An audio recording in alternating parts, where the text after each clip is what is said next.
Olá, tudo bem com você? Este é o 6º vídeo da série A Profecia, o que está acontecendo com o nosso planeta. Espero que você esteja gostando dos conteúdos que eu estou apresentando aqui nesta série, que é composta por 11 vídeos. Estamos aí chegando à metade, praticamente, da nossa série aqui. Eu acho que é um bom momento para a gente então parar um pouquinho e fazer uma rápida recapitulação do que já estudamos até aqui. Lembrando que eu sempre deixo aqui na descrição dos vídeos links para que você possa aprofundar o seu conhecimento acerca dos assuntos que estamos tratando aqui. Também vou deixar o link para os vídeos anteriores para que você possa acompanhar a nossa série, tá bem? Vamos lá, no primeiro vídeo nós tratamos sobre o revelador das profecias. Eu pensei o seguinte, né?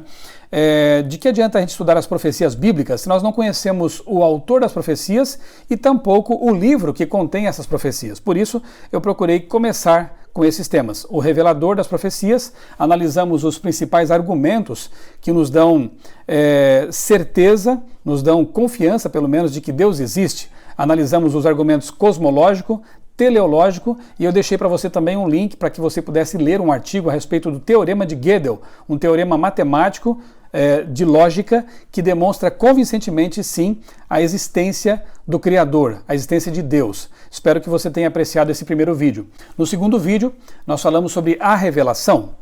Uma revelação milenar, ou seja, será que a Bíblia realmente é confiável a ponto de eu crer que as profecias contidas nela também podem ser confiáveis? E nós analisamos aqui alguns argumentos, como por exemplo, as antecipações científicas contidas na Bíblia. Vimos que a Bíblia não é um livro de ciências, mas quando fala em ciência, ela acerta em cheio, e isso certamente mostra muito sobre o aspecto da inspiração e da revelação divina que associamos com a Bíblia, com as Sagradas Escrituras. Analisamos um pouquinho também a arqueologia bíblica, evidências arqueológicas que respaldam o pano de fundo histórico da Bíblia e, portanto, nos dão também uma convicção de que a Bíblia Sagrada é um livro singular e inspirado por Deus. Portanto, um livro que contém profecias confiáveis, profecias que realmente antecipam o futuro com credibilidade, com confiança, com certeza. Nós podemos então confiar naquilo que estamos lendo e estudando. O tema seguinte foi a primeira profecia. Estudamos um pouco ali Gênesis 3,15, a primeira profecia que aponta Jesus como o Salvador, o Redentor, e falamos um pouco sobre o grande conflito entre o bem e o mal e por isso então a necessidade das profecias. Por que profecias? Porque Deus resolveu revelar o futuro. Porque Deus quis abrir esse túnel do tempo para que nós pudéssemos enxergar lá adiante e poder atravessar a vida com mais segurança, com mais tranquilidade, com a certeza de que a história da humanidade terá um final feliz, uma intervenção divina maravilhosa. E falando em intervenção divina, estudamos então em seguida as profecias messiânicas, que apontavam lá com milênios de antecedência a vinda do Messias, aquele que de fato é o centro das profecias, Jesus Cristo, aquele que é a culminação das profecias, porque praticamente todas elas vão do tempo do profeta até a volta de Jesus, o grande evento, a segunda vinda de Cristo, e isso a gente chama de historicismo. Daqui a pouquinho eu comento um pouco mais sobre isso, relembro você sobre isso, porque nós já estudamos o historicismo, mencionamos aqui nessa nossa série. Então estudamos aí as profecias messiânicas. Depois, a história do mundo num capítulo da Bíblia, foi o tema do vídeo anterior. Nós começamos aí a analisar as profecias de Daniel, depois iremos para o Apocalipse, e ao estudar Daniel capítulo 2, percebemos que é uma profecia bem básica, bem simples, o sonho do rei Nabucodonosor, e ela vai nos servir de base para que nós possamos depois construir as nossas paredes sobre esse fundamento seguro, ou seja, Jesus é o foco, é o centro das profecias, e as profecias mais simples nos ajudam a entender as profecias mais complexas que virão. Rapidamente, esses foram os vídeos que já tivemos aqui nessa série, foram os assuntos já estudados aqui. Entendo que eles constituem um bom fundamento para avançarmos. Talvez você esteja se perguntando, mas e quanto aos tempos atuais? O que está acontecendo com o nosso mundo, que é o título dessa série? Eu peço um pouquinho de paciência a você, porque nós vamos chegar lá. Nós estamos aqui, como eu disse, construindo o nosso fundamento. Estamos entendendo como a Bíblia funciona no aspecto profético. Estamos entendendo como as profecias de Daniel, anteriores a Daniel, as profecias messiânicas, a primeira profecia. Qual o foco dessas profecias? Porque as demais também terão relação com elas. E isso nos dará segurança ao tentarmos entender as profecias que virão ali no Apocalipse, por exemplo. Então, peço que você tenha um pouquinho de paciência aí, porque nós vamos entender detalhadamente o que está acontecendo com o nosso mundo. Mas, por enquanto, ainda estamos no nosso fundamento para termos segurança de que vamos entender bem essas profecias. Como eu disse a você, Daniel 2 serve de base para os capítulos 7, 8, 9 e o que vem aí pela frente. O livro de Daniel, como eu disse no vídeo anterior, é muito didático. Deus ele vai repetindo e acrescentando detalhes. E nós vamos entender um pouquinho mais sobre essa questão da repetição e do aprofundamento, né?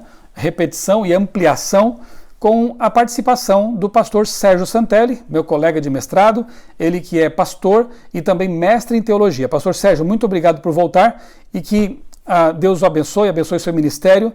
Obrigado por participar aqui também, contribuindo com os seus conhecimentos. O tempo agora é seu. Existem 3 chaves hermenêuticas que nos ajudam a entender corretamente a profecia escatológica, aquela encontrada em Daniel e também no Apocalipse. Vamos dar alguns exemplos. 3 chaves hermenêuticas. Primeiro, paralelismo temático, que é caracterizado pela repetição e ampliação, ou seja, a próxima profecia sempre amplia e repete a anterior. Segunda chave hermenêutica, estrutura literária, na forma de quiasmo.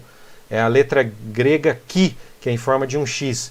É para destacar a unidade que existe entre essa parte da escrita da profecia e também o vínculo que existe entre as suas partes ali dentro daquela estrutura. E terceira chave hermenêutica, as conexões linguísticas. Quando aparecem palavras idênticas ou iguais em textos diferentes, nós podemos saber que há uma conexão temática ou linguística entre elas ali. Vamos dar exemplo. Primeiro, sobre paralelismo temático. Daniel 2 fala do sonho do rei Nabucodonosor da estátua. E Daniel 7 fala de 4 animais que também representariam os mesmos impérios que iriam governar esse mundo. Babilônia, Medopérsia, Grécia e Roma. Porém, em Daniel 7, na visão que Daniel teve, existem detalhes a mais que foram acrescentados. O leão, por exemplo, aparece com asas. O urso tem 3 costelas na sua boca. O leopardo tem 4 cabeças. E o animal terrível e espantoso, além dos 10 chifres, ele tem um chifre pequeno que se levanta no meio dos 10 chifres. Então são todos detalhes a mais que acrescentam na hora de serem interpretados, né? Outro exemplo da estrutura literária em forma de quiasmo. Se nós pegarmos do capítulo 2 até o 7 de Daniel, nós vamos ver que há um quiasmo ali, há uma unidade entre eles. A primeira metade é paralela à segunda metade. Então, se nós pegarmos o capítulo 2, no começo dessa estrutura quiástica, fala sobre os 4 reinos, impérios que iam dominar esse mundo. Foi o sonho da estátua de Nabucodonosor. E se nós pegarmos o final da estrutura, que é o capítulo 7, também fala dos 4 reinos, os 4 animais que Daniel teve visão. Então há um vínculo temático entre eles. E na hora de interpretar o texto, isso é muito importante de se levar em consideração. E o terceiro exemplo são as conexões linguísticas. Se nós pegarmos, por exemplo, o 4º reino, representado pelas pernas de ferro da estátua de Daniel 2, e pegarmos o 4º animal lá na visão de Daniel 7, nós vamos ver que existem palavras idênticas que foram usadas para as duas situações. Por exemplo, o 4º reino será forte, em ambos os casos, de ferro, em ambos os casos, e também fará em pedaços. São conexões linguísticas, demonstrando que há uma conexão, um vínculo na hora de interpretar esse texto. Obrigado, pastor Sérgio Santelli, pela sua participação. Você volta depois no outro vídeo, né? Que Deus continue abençoando a sua vida, o seu ministério e a sua família. Antes de prosseguir aqui nossos estudos mais detalhados sobre Daniel capítulos 7 e 8, eu quero mais uma vez fazer uma indicação de literatura, de livros que podem ajudar você nos seus estudos a respeito desse livro maravilhoso, Daniel. Um deles é este aqui, Uma Nova Era segundo as Profecias de Daniel, do pastor, teólogo e historiador Mervyn Maxwell, um livro muito bom da Casa Publicadora Brasileira, bastante detalhado, com aspectos bem interessantes a respeito das profecias contidas ali, não só profecias, mas da parte histórica também do livro de Daniel. Outro é este aqui, um pequeno livro, mas com uma mensagem bem interessante, 1844, uma explicação simples das principais profecias de Daniel, também da Casa Publicadora Brasileira, escrito por Clifford Goldstein. Atualmente ele é o editor mundial da lição da Escola Sabatina, é um estudioso das profecias, ele tem um background judaico, uma origem judaica, portanto ele analisa as profecias bíblicas da perspectiva, né, de quem conhece a língua hebraica, a cultura hebraica, um livro muito interessante esse aqui. Outro é este aqui, o livro Daniel, uma profecia para o nosso tempo, que foi escrito pelo Dr. Elias Brasil de Souza. Ele é diretor do BRI, que é o nosso Centro Mundial de Estudos, né, o Instituto de Estudos Bíblicos da Sede Mundial da Igreja Adventista do Sétimo Dia, nos Estados Unidos.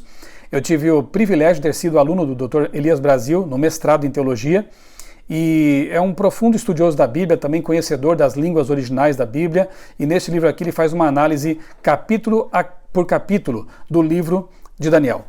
E finalmente quero recomendar este aqui, o livro Os Segredos de Daniel, Sabedoria e Sonhos de um Príncipe no Exílio, de Jacques Doucan. Professor universitário, teólogo renomado, também profundo conhecedor da cultura e das línguas originais da Bíblia, da cultura hebraica, da língua hebraica. Um livro muito inspirador, muito bom. Todos esses aqui, os 4 que eu recomendei a você, são da Casa Publicadora Brasileira. E eu creio que vale a pena o investimento para você tê-los na sua biblioteca e estudar depois juntamente com o livro de Daniel. Vamos lá? Daniel capítulos 7 e 8. Eu vou utilizar para estudar rapidamente esses capítulos essa ilustração que traça aqui um paralelo entre os capítulos 2, 7 e 8. Daqui para frente será muito útil nós percebermos esses paralelos para que, repito, não viajemos, não façamos interpretações equivocadas, como por exemplo, eu vou citar aqui mais uma vez, Daniel capítulo 8, nós vamos ver daqui a pouquinho, apresenta ali um carneiro com 2 chifres. Eu me lembro quando houve lá o atentado às Torres Gêmeas do World Trade Center, pessoas aí, evangélicos, que quando leram esse capítulo aqui, na hora associaram os 2 chifres com as 2 torres e saíram pregando que a profecia de Daniel 8 havia se cumprido, então, com o derrubamento lá das torres, né, o atentado às Torres Gêmeas do World Trade Center. Veja que faz um estudo mais aprofundado e simplesmente prestar atenção e ler aquilo que está escrito. Se você for a Daniel capítulo 8, verso 20, ali o profeta já explica, já resolve o mistério e diz que os 2 chifres ali, o carneiro representa os medos e persas, né? Então essas pessoas, bastaria que elas lessem o capítulo, lessem o texto que estão estudando, para que percebessem realmente que muitas vezes estão ensinando coisas que são inverdades. E ensinar inverdades com respeito à Bíblia é algo muito grave, muito, muito complicado.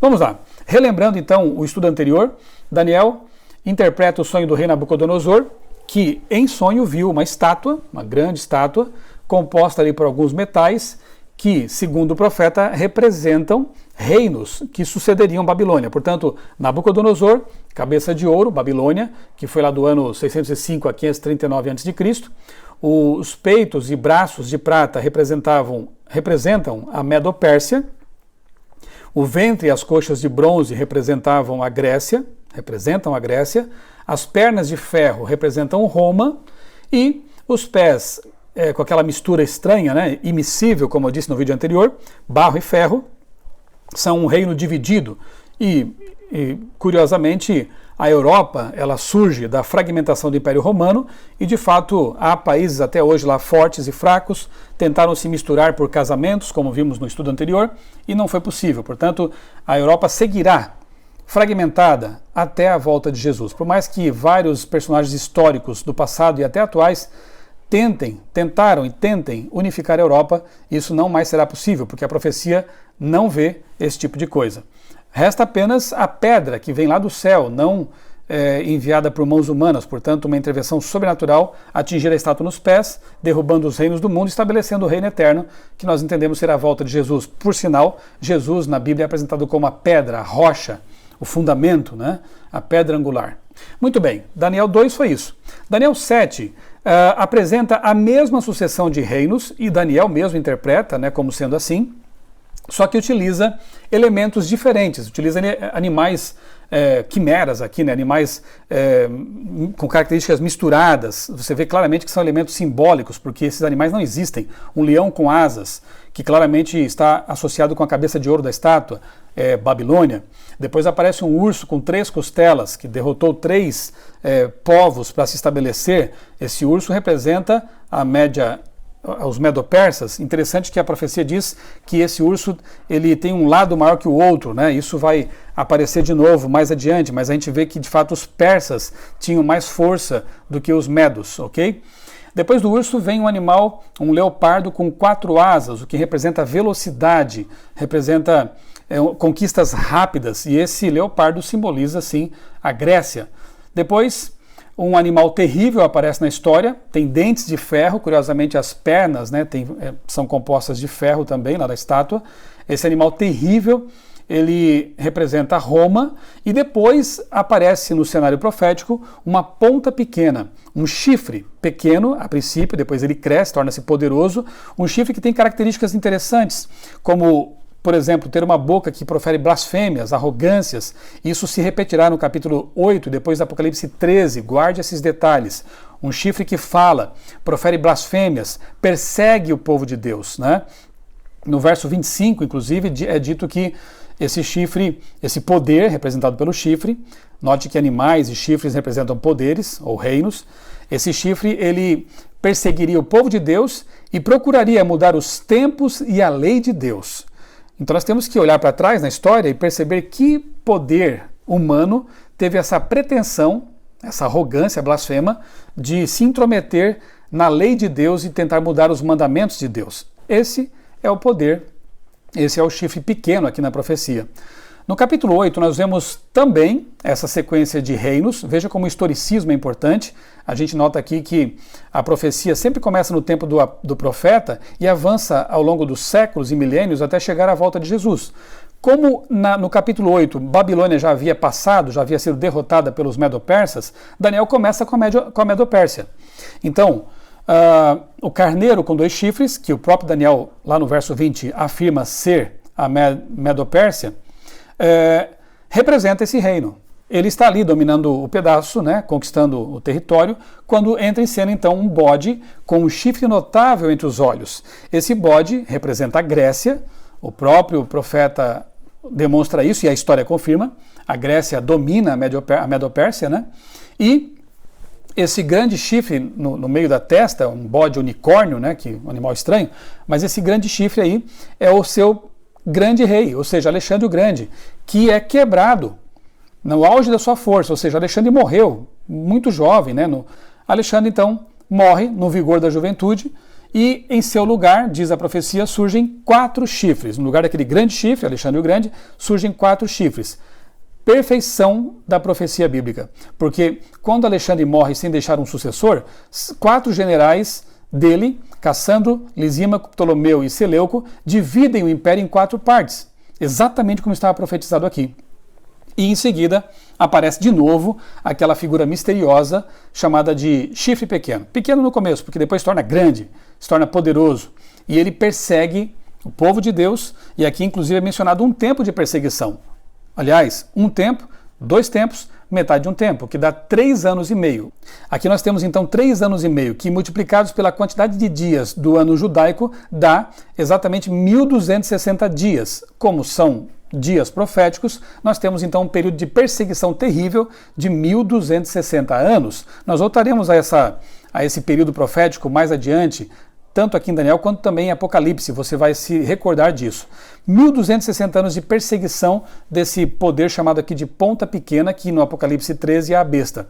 É a besta do Apocalipse 13, aquela besta que vem do mar. Nós voltaremos a esse tema depois. Bem, 1260 anos de perseguição. Onde se encaixam esses anos.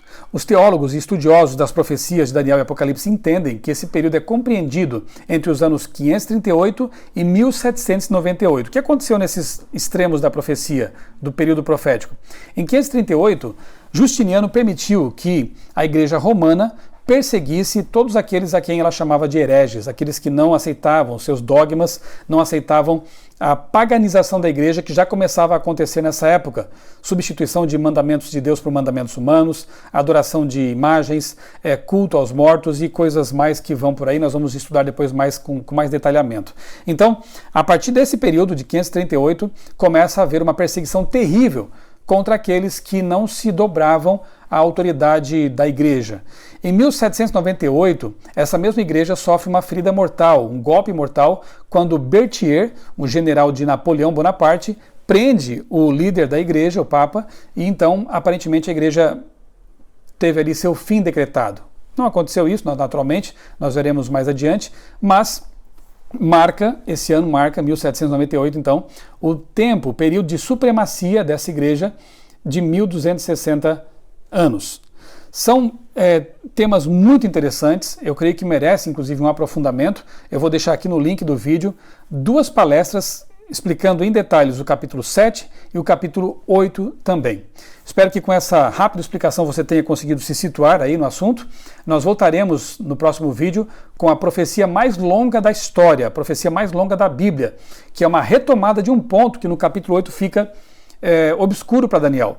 No verso 14, depois você pode conferir em sua Bíblia, do capítulo 8, verso 14, aparecem ali 2 seres celestiais conversando, e um deles pergunta para o outro: até quando vai durar essa visão em que o santuário será pisado, essa verdade será obscurecida, essa verdade será lançada por terra? E o outro responde para aquele que perguntou: até 2.300 tardes e manhãs, e o santuário será purificado. Tanto Daniel quanto esses seres celestiais ficam intrigados, preocupados, abismados ao perceber que esse poder perseguidor, essa ponta pequena que vem lá do animal terrível espantoso, de Roma, esse poder romano, ele não só mudou os tempos e a lei, como ele usurpou de Cristo o seu ministério. Não que ele tenha roubado literalmente o ministério de Cristo, ninguém pode fazer isso. Jesus está no santuário celestial intercedendo pelos pecadores, sim. Isso está muito claro em vários textos bíblicos, especialmente em Hebreus, o livro de Hebreus, Novo Testamento. Mas esse poder tentou usurpar, ou seja, colocar seres humanos em lugar de Jesus como mediadores, como intercessores. No hebraico, a palavra é tamid, ou seja, o ministério contínuo de Cristo pelos pecadores. E fazer isso é muito grave, porque com isso esse poder humano desvia o foco das pessoas de Cristo, o nosso único e suficiente mediador e salvador, e coloca o olhar das pessoas em seres humanos, em uma estrutura humana, em um sistema humano que pretensamente perdoaria pecados. Isso é muito grave. Tanto é que o profeta fica preocupado com isso. E aí o ponto que não ficou explicado para ele, no capítulo 8, é esse verso 14. 2.300 tardes e manhãs, e essa verdade do santuário, do ministério de Cristo será restaurada? Como assim? Quando esse período termina? Quando começa? No capítulo 9, nós voltaremos a esse tema. Daniel entendeu tudo direitinho aqui no capítulo 8, no capítulo 7, porque é muito simples, Comparando com o capítulo 2, são reinos sucessivos, reinos que se sucedem uns aos outros, e no fim, um poder político-religioso perseguindo o povo de Deus. Ok, mas o que significam esses 2.300 anos, 2.300 tardes e manhãs? Esse é o ponto que ficou em aberto. Daniel vai esperar 1 década pela explicação. Você esperará apenas mais um vídeo, tá bem? Que Deus continue abençoando a sua vida, que Deus continue dando a você o interesse pelas profecias bíblicas que são fantásticas, que nos mostram em que momento estamos vivendo, que nos asseguram que Deus existe, que a Bíblia Sagrada é a sua palavra e que nós podemos confiar nela para nos guiar, para nos conduzir como lâmpada para os nossos pés. Até o próximo vídeo, que Deus abençoe muito a sua vida e também a sua família.